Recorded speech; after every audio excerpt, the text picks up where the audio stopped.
Street food in un centro commerciale? Oggi siamo qui con Sebastiano. Ciao, io sono Sebastiano, titolare di Sicilia Goodness. Oggi siamo qui per presentarvi il nostro corner food presso il centro commerciale Vale Center. Seguiteci. Finalmente eccoci qua, siamo al piano terra, ingresso B. Adesso vi mostriamo le nostre specialità di Sicilian Goodness. Fin dalla mattina potrai trovare i loro prodotti salati. Partiamo col panzerotto al prosciutto. L'impasto è buonissimo, è dolciastro, accompagna molto bene il prosciutto e il sugo. Io invece partirò dall'arancino al pistacchio.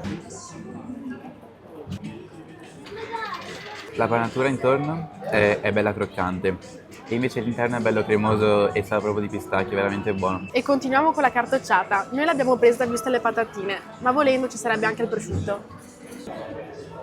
È il classico gusto che ti riporta bambino. L'impasto comunque, non essendo fritto ma al forno, è molto leggero e anche questo ha un retrogusto dolciastro. Inoltre, se vuoi svegliarti in Sicilia, qui potrai gustarti anche una fantastica colazione con cannolo e graffa, tutto accompagnato con un bel caffè.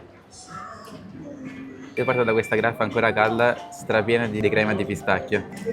Spettacolare. La crema di pistacchio non è per niente chimica, è quella crema che sa proprio del pistacchio, del frutto secco di pistacchio. E concludiamo questa buonissima colazione con un bel cannolo siciliano.